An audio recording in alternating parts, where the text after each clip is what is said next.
This past Tuesday night, Linda and I left after centering prayer for what is becoming an annual ritual for us, and that is we go down. Mom and Dad told us about 3 years ago, listen, we're trying to get rid of stuff. Stop giving us stuff for Christmas. We're not interested. There's nothing so amazing you can give us that, now they didn't say it in those words. They're much more gracious and kind and tactful than that. But it was clear, they're trying to, every time we go visit them, they're trying to give us stuff to take out of the house. And if we're bringing stuff into the house, it's a challenge. So on Tuesday night, we drove down to Mom and Dad's, and then we took a journey together, the four of us, Linda and myself and Mom and Dad, to Nag's Head. They love to sit in we have these condos we've been staying in, we rent a room and we watch the ocean roll in. We watch the sunrise sometimes. Dad always watches the sunrise. I think he essentially watches waiting for like 4 hours quietly because he's awake so early.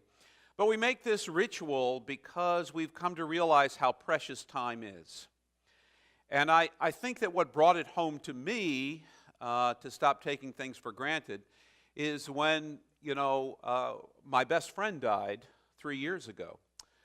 I got so used to being able to talk to Michael on the phone that I we kind of let some time slip by. And, first it was like 2 or 3 weeks, and then it was a couple of months, and then, it was 4 months. And then Kristen is texting me to tell me Michael is really sick, but not to call right now. And then Michael died. And I sort of took for granted he would always be there, that I was entitled to Michael's presence, that I was entitled to spend time with him whenever I wanted to. And that entitlement led me to a place where I thought I deserved everything. You get to that place where you take everything for granted. This air I'm breathing right now, this relationship I have as your pastor. I even take for granted that the United Methodist Church is going to be the United Methodist Church. And right now they're meeting in St. Louis to decide whether they're going to stay the United Methodist Church or the Divided Methodist Church, or I have no idea what they're going to decide. And in the end, it's in God's hands. It's not in mine. And either the folks that are there are going to listen to God or they're going to listen to themselves. And that's why we get to step 7. Step 7, let me read to you, just because I didn't print it in the printed update this week. I have no idea what came over me. Usually I print it at the bottom. Step 7 is this: humbly ask God or our higher power to remove our shortcomings. Humbly ask God, for us as followers of Jesus, humbly ask God to remove our shortcomings. Now, I want to read to you a little passage, just a short passage. I've read it to you before. You've heard it before. In fact, relatively recently, I read it to you, but I'm going to read it to you again. It comes just before the Matthew version of the Lord's Prayer. And it's about prayer itself. And in verses 6 and 7 of chapter 6 of Matthew, the Sermon on the Mount, Jesus says this: "But when you pray, go into your room by yourself, shut the door, and pray to your Father who is there in the secret place. And your Father who sees what is secret will reward you. In your prayers, do not go babbling on like the heathen, who imagine that the more they say, the more likely they are to be heard. Don't imitate them. Your Father knows what you need, what your needs are, before you even ask." Before you even ask, God knows what your needs are. So then why do I need to pray at all? God already knows. God already is clear. In fact, oftentimes God knows what I need so much better than I do.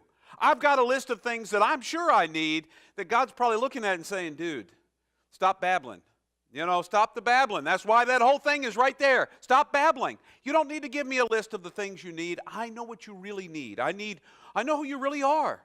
You don't even know who you really are most of the time. You're all stuck on who you think everybody else thinks you should be, or who you think you should be, or who your parents think you should be, or who society tells you should be, or who your ordination committee told you had to be, or who the bishop who ordained you said you were, or whoever, that first pastor was told you that you were.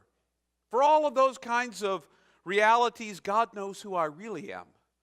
Not the pretense I might put out in front of people, the guy who knows everything, because let's be honest, that's pretty much not me. The guy who knows some things, yeah, I can put that guy out there because he's pretty real. I know some things. I'm just not always sure which ones of them I really know and which ones I only think I know, but we're not going to go into that because we would digress. The truth is, we need to confess what we need for God to remove because we can't do it ourselves. We can't do it ourselves, and we've got to own up to that. I'm not entitled to the breath I'm breathing right now, but I feel that I am. But this breath is a gift. Without realizing it, every time that we say the Lord's Prayer, we're thanking God for the gift of the food. Give us today our daily bread. It's received as a gift. It's not an entitlement. How many thousands of people die in the world every day because they don't get that? It's not an entitlement, it's a gift. And we're fortunate to receive that gift when it comes our way. So if we receive everything as a gift, it changes the way we receive those things. It changes the way we feel like we have any right to hold on to those things, like they belong to us. Like I belong to me. I don't. This church belongs to me. No, it doesn't. Even the denomination that I feel is so important to my life that shaped me from the time I was a child. Well, it didn't really, because it was the Methodist Church until 1968 when it became the United Methodist Church. And apparently, maybe it wasn't as united as I thought it was. I don't know. We'll see. We'll see. And in the end, the only thing I can absolutely be certain of is that God is God. And for me, that's a truth I know. And I know it by my own experience. I know it in part because it's what the Bible said. That's where I had to start. But the reality is, I know it because I see it in everyday creation. Long before there were written words, which, by the way, are only a couple thousand years old. Long before there were written words, Paul tells us in Romans that we can see it in creation itself. It's right there written, bright and large, in the singing of the birds, in the lapping of the waves, the consistency of God, the depth. As Linda and I took some walks each afternoon while Mom and Dad were watching the waves from the room, we would take long walks on the beach, and I just thought, one day as I was watching the waves roll in, how wild and wondrous the ocean is. How deep and unfathomable it is to me. And it's like God. One day we wanted to see what the temperature was like, But of course, what's the temperature like? How do you avoid being submersed, because waves are unpredictable.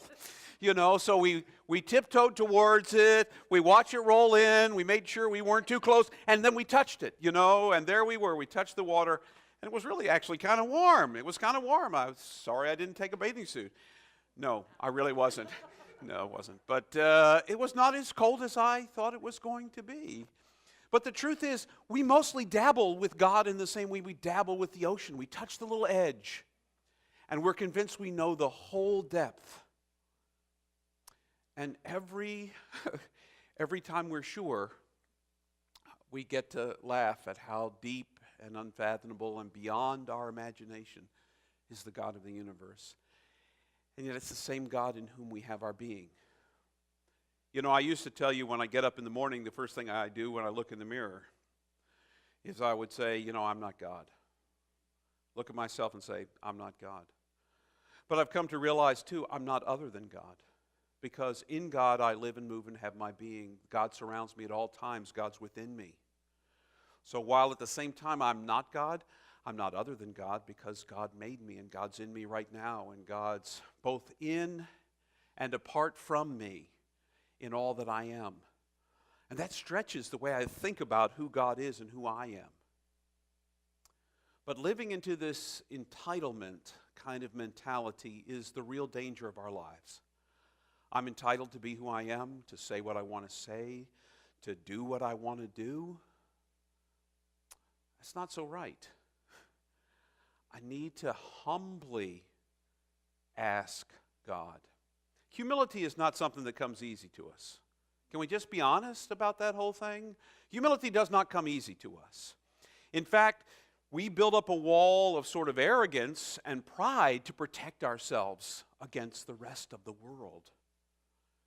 And yet, one of the most important things to learn is humility. Humility comes from the root word dirt. Humus, dirt.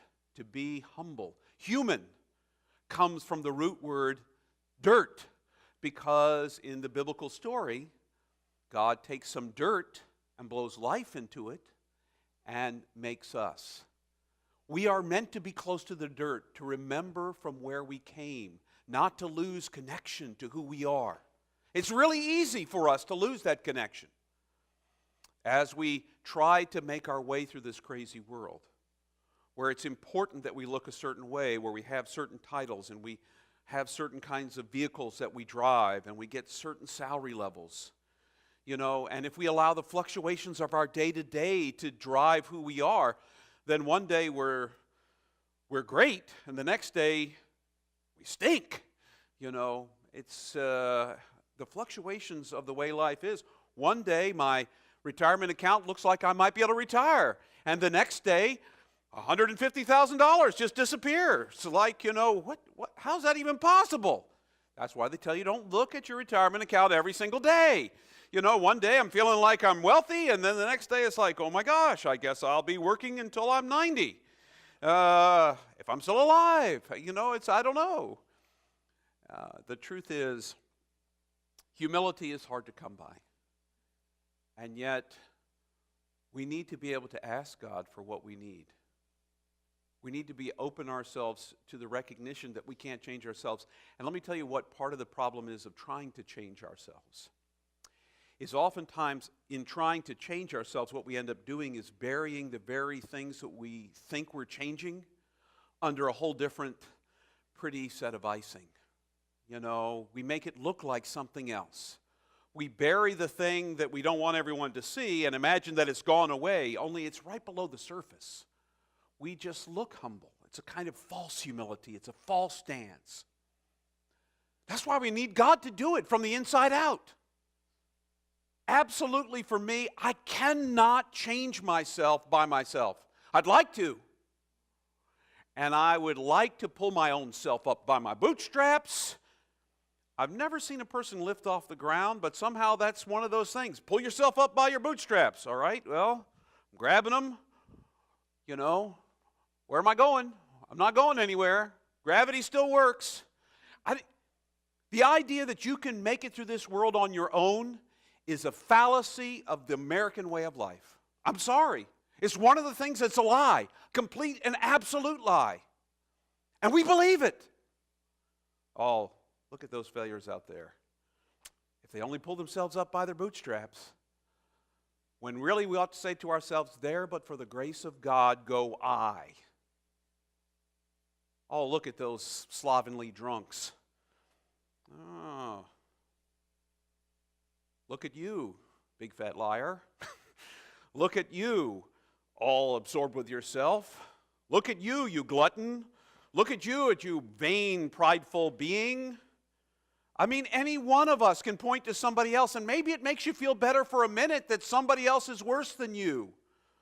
But compare yourself on all levels. You're not better than anybody else or worse.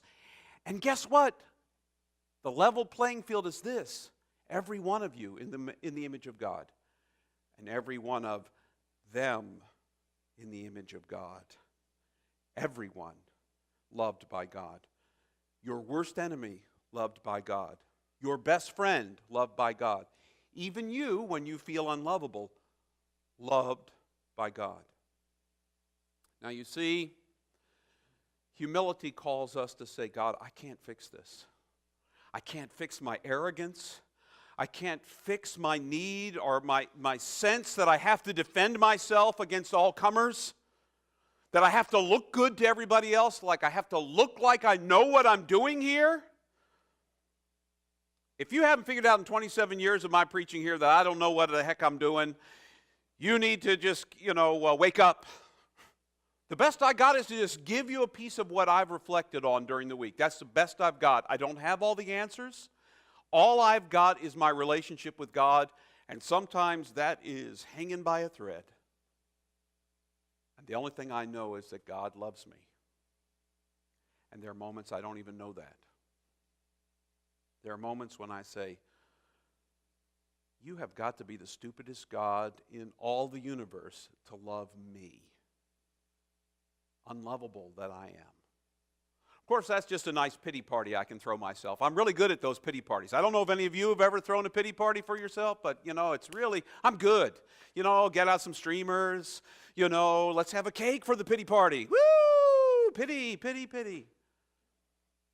But I need to let that go. I am loved by God in the same way you are. And that giftedness, for what it is, allows me to have this moment and to speak what I think is this truth in this moment. For a God who invites me to humbly say, I'm so arrogant sometimes, God. I feel so much need to defend myself. And it's not even my real self. It's this pretend self that I put out there for everybody to think I am. I feel so much need to look good to other people. Yesterday, Linda brought home because she came over and got the mail at the mission house, and I got a nice card from Jeff, our district superintendent, doing a great job, James, really effective, love your statistics, they look really good. And I appreciate Jeff doing that. I really do appreciate Jeff sending. He's the first district superintendent I get a card from him every year. And even when the statistics aren't good, you tried really hard, James. He sends me a nice personally handwritten card. And I suppose if he sent enough years when he said, you tried really hard, James, maybe it's time for you to try something else. I hear Annandale needs a janitor starting next week. Maybe you should give that a shot. He hasn't ever said that yet, so I'm very fortunate, but I got that. And it was really interesting because in that moment, I felt both thanked and I felt puffed up. Puffed up. My statistics look good. My statistics look good. Yes, they do. I wonder what everyone else's looks like. Oh, I bet you mine looks better than theirs. Come on, James. Me trying to fix my own arrogance?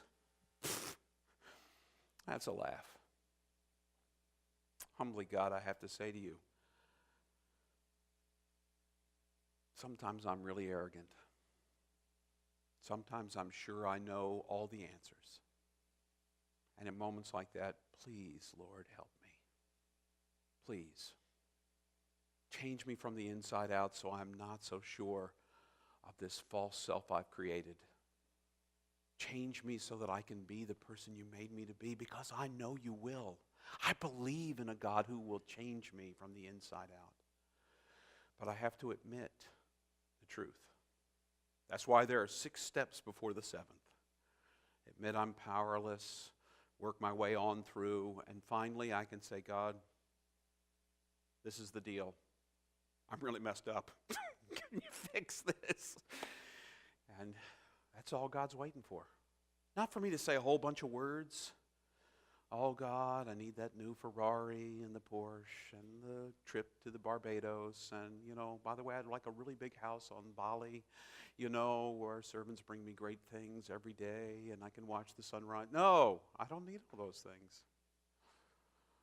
I can say, God, you see me for who I am. And in this moment, I'm seeing me for who I am. And it's not so pretty. I don't need to be arrogant. But I can't change it.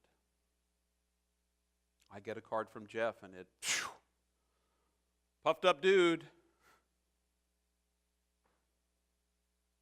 I hope Jeff keeps sending those cards. I'm don't get me wrong. But they're a reminder that I haven't arrived. and none of you have either. But it's about admitting it to ourselves and handing it to God, humbly, asking God to change us from the inside out. So, your assignment for this week, your assignment for the rest of your stinking life, figure out those places where you stumble. What are the things where you maybe you don't ever have a problem with arrogance. Maybe you have a real problem with false humility. Every time somebody says something nice to you, you say, "Oh, no, no, no, no, no." Or, maybe it's something else altogether. Maybe it's vanity. Maybe you're as handsome as I am, and you wish you could be as handsome as I am, or whatever, and you look in the mirror. Whatever it is, beginning with step one, work those through for yourself. What is the thing you find yourself powerless over? Being sucked into the praise, being sucked into the next purchase, being sucked into believing the advertising that you're not enough unless you wear this perfume, being sucked into whatever it is. Let it go. But realize you can't do it on your own. And that's step 7.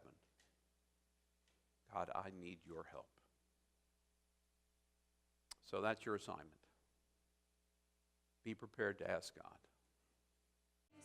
'Cause you're